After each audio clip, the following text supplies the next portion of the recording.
నమస్తే, welcome to BRK. నేను పద్మ. ఈరోజు మనతో పాటు ఉన్నారు retired chief manager Indian bank Rammohan గారు. అందరికీ తెలిసిన వ్యక్తి. మనకున్న డౌట్స్ని కొన్ని అడిగే ప్రయత్నం అయితే చేద్దాం. నమస్తే అండి. నమస్తే అమ్మా పద్మ.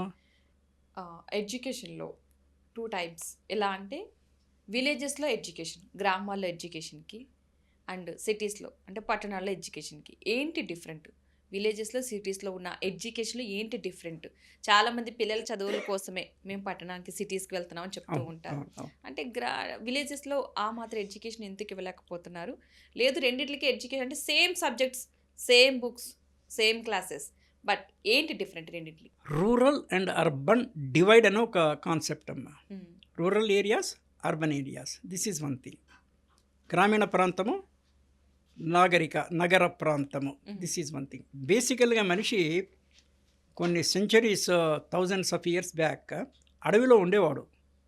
ఊరు కూడా కాదు, అడవిలో చెట్టు కింద చెట్టు మీద ఉండేవాడు. ఆ తర్వాత నాగరికత పెరుగుతూ ఊరికి వచ్చాడు. అడవి నుంచి ఊరికి వచ్చాడు. ఊరి నుంచి వచ్చిన తర్వాత కొంచెం పెద్ద ఊళ్ళు టౌన్స్ కింద డెవలప్ అయినాయి, అవి సిటీస్ కింద డెవలప్ అయినాయి. బట్ బేసిక్గా విసే రూరల్ అండ్ అర్బన్. అర్బన్లో క్లాసిఫికేషన్ ఉంది. రూరల్లో కూడా టెక్నికల్లీ స్పీకింగ్ మనకి మైనర్ పంచాయతీ, మేజర్ పంచాయతీ అని ఉంటాయి. 10,000 జనాభా 5 దాటితే సంథింగ్ లైక్ దట్. ఇది ఒక కాన్సెప్ట్. ఆ తర్వాత ఒక గవర్నమెంట్ రెగ్యులేషన్ ప్రకారం కూడా ఒక అండర్స్టాండింగ్లో type 1 centre or group 1 centre నుంచి 6 వరకు పాపులేషన్ బేసిస్ మీద, లోయెస్ట్ 1, అప్పర్ 6. అదర్వైజ్ నార్మల్గా అది కాకుండా కూడా మనం ఏమంటాం అంటే టౌన్ అంటాము.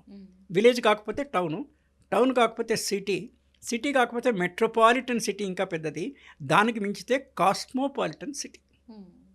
This is another range of thing.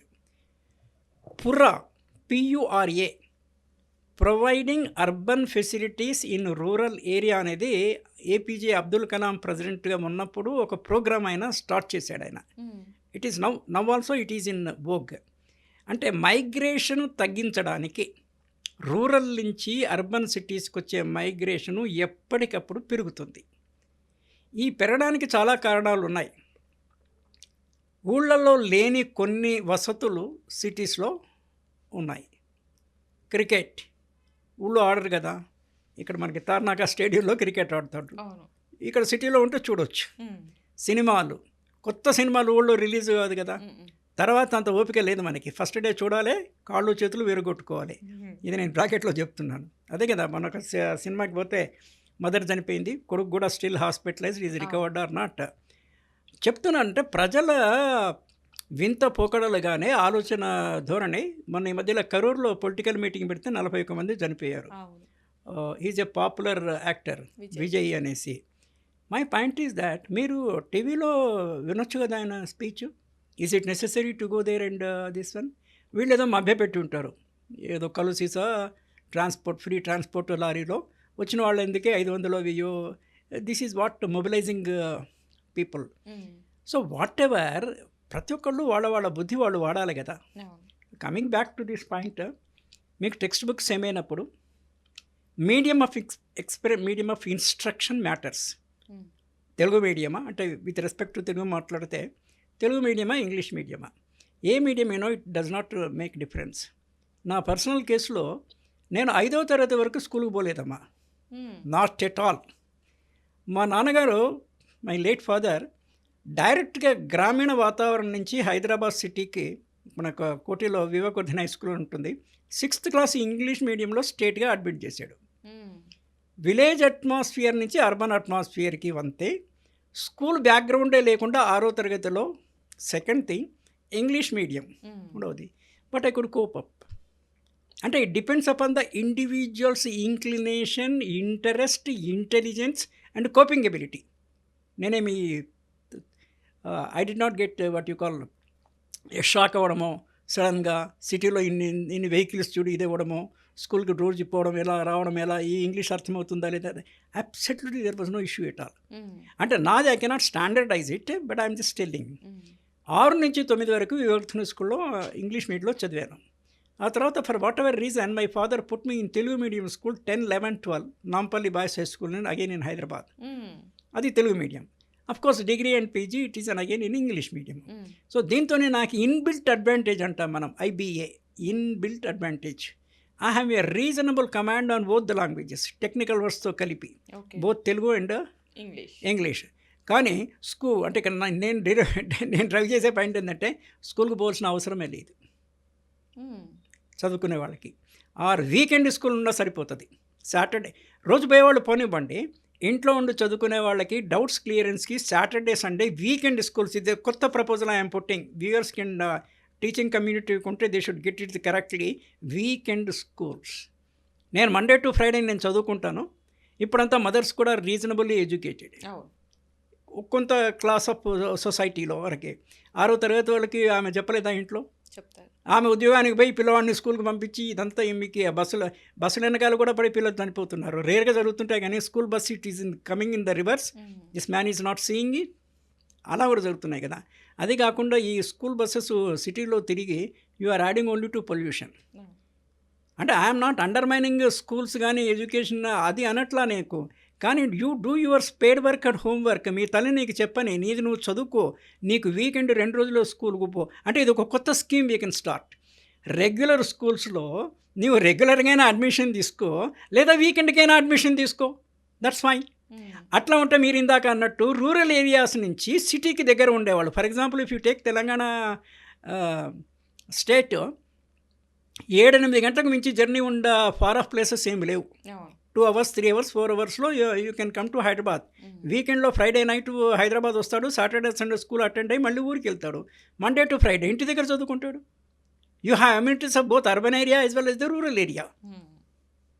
So స్వయం కృషి, మన స్పేడ్ వర్క్, పారపని అంటామంటే బేసిక్ వర్క్, హోంవర్క్ అది చేసుకోవాలి. అయితే ఇండివిజువల్గా అర్బన్ ఏరియాస్లో కొంత అడ్వాంటేజెస్ డెఫినెట్గా ఉంటాయి. అంటే నేను ఇందాక చెప్పిన క్రికెట్ ఇవన్నీ సినిమాస్ వదిలేసినా కూడా స్కూల్లో కూడా quality of education differs from school to school, teacher to teacher చెప్పేదాన్ని బట్టి ఉంటుంది. కానీ సిలబసు బుక్కు ఒకటే అయినప్పుడు మనం చదువుకునే దాన్ని బట్టే కదా మనకి అర్థమయ్యేది. ఒకసారి చదివితే అర్థం కాలేదు, 2 సార్లు 3 సార్లు చదువు అర్థమవుతుంది. Medium does not matter again. Telugu medium అయితే కొంచెం ఇంగ్లీష్ ఎక్కువగా చదువుకో, తెలుగు మీడియం అయితే ఇంగ్లీష్ నేర్చుకో అదే పనిగా, ఇంగ్లీష్ న్యూస్ పేపర్ చదివి. ఇంగ్లీష్ మీడియంలో ఉంటే absolutely no issue at all. ఇది కూడా అయిపోయింది. సో ఇక్కడ మీరు రూరల్ అర్బన్ అన్న పాయింట్ కాదు, బేసికల్గా పేరెంట్కు ఈజీ కాన్షియస్ అవగాహన ఉందా ఎడ్యుకేషన్ అంటే ఏమి అనేది పేరెంట్స్ కాంట్రిబ్యూషన్ మీద ఆధారపడి ఉంటుంది.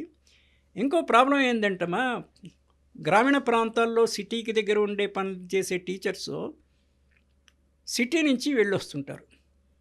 As per rules they are suppose to stay in the headquarters. Headquarters అంటే ఎక్కడ పని చేస్తున్నావో అక్కడ. నాట్ ఓన్లీ టీచర్స్, మీరు డాక్టర్స్ తీసుకుంటే ఎవరైనా కూడా డైలీ 70-80 కిలోమీటర్లు అప్ అండ్ డౌన్ చేస్తారు. It is very very bad, very very wrong, unwelcoming behaviour. That is one thing. తర్వాత ఈ టీచర్లు కూడా కమిట్మెంట్ ఉండాలి. ఏ ప్రొఫెషన్కైనా కూడా టీచర్ పోస్ట్కి ఇంకా ఎక్కువ కమిట్మెంట్ ఉండాలి. Because they are making the product కదా.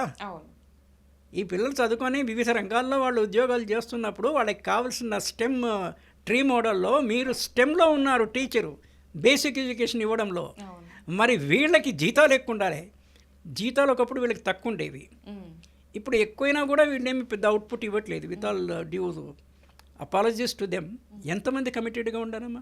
లక్షల్లో జీతాలు వస్తున్నాయి, 70-80 పెన్షన్ వస్తుంది. ఆర్ బీ డూయింగ్ జస్టిస్ అనే ethical question is also there. మనకి ఓల్డ్ స్టాంజా ట్రెడిషనల్ దీంట్లో 25%, 1/4 of education should be dealt by the learned by the student himself. Next 25 through senior students. మీరు పల్లెటూరులో ఉన్నారు, మీ పక్కింటి అబ్బాయి నీకన్నా కొంచెం better, learn from him, talk to him. మిగిలిన 75% టీచర్. స్కూలే కాకుండా మదర్ స్కూల్ అని ఇంకో కాన్సెప్ట్ మనం ఇందాక చెప్పిందే, ఐ రీటరేట్ ఇట్. తల్లి 6వ తరగతి వరకు, ఒక గ్రాడ్యుయేట్ తల్లి 6వ తరగతి వరకు అన్ని సబ్జెక్ట్స్ చెప్పగలదు కదా పిల్లవాడికి. Is it happening? We have to introspect. మనం ఎక్కడో పని చేస్తాము, వీళ్ళనేమో ఇంకో టీచర్ దగ్గరికి పంపిస్తాము. మదర్కి ఉన్నంత ఇది టీచర్కి ఉండాల్సిన పని లేదు కదా. టీచర్ ఒక సెక్షన్లో టోటల్గా చెప్తుంటుంటాడు అంతే. వాళ్ళకి ఉండాలి, అది వేరే క్వశ్చన్, ఐడియల్ థింగ్, బట్ అట్లా ఉండదు. Then the third part 51 to 75% is learning through teacher. నేను ఇది చెప్పేది వీకెండ్లో టీచర్ దగ్గర పోయి నేర్చుకోవచ్చు.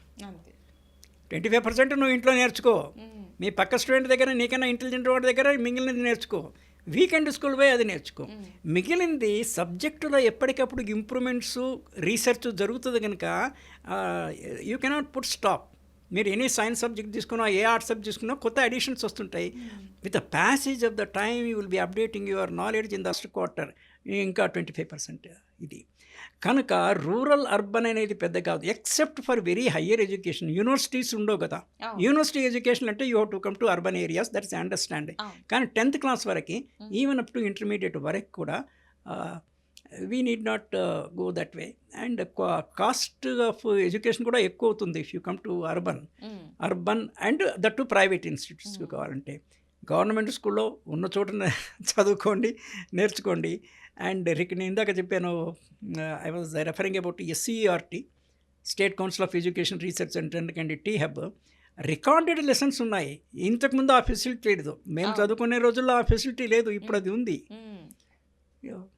ఇదమ్మా. So there is no question of rural urban. అది పెద్ద, it's not a big significant matter. Okay, thank you so much, మంచి ఇన్ఫర్మేషన్ ఇచ్చారు.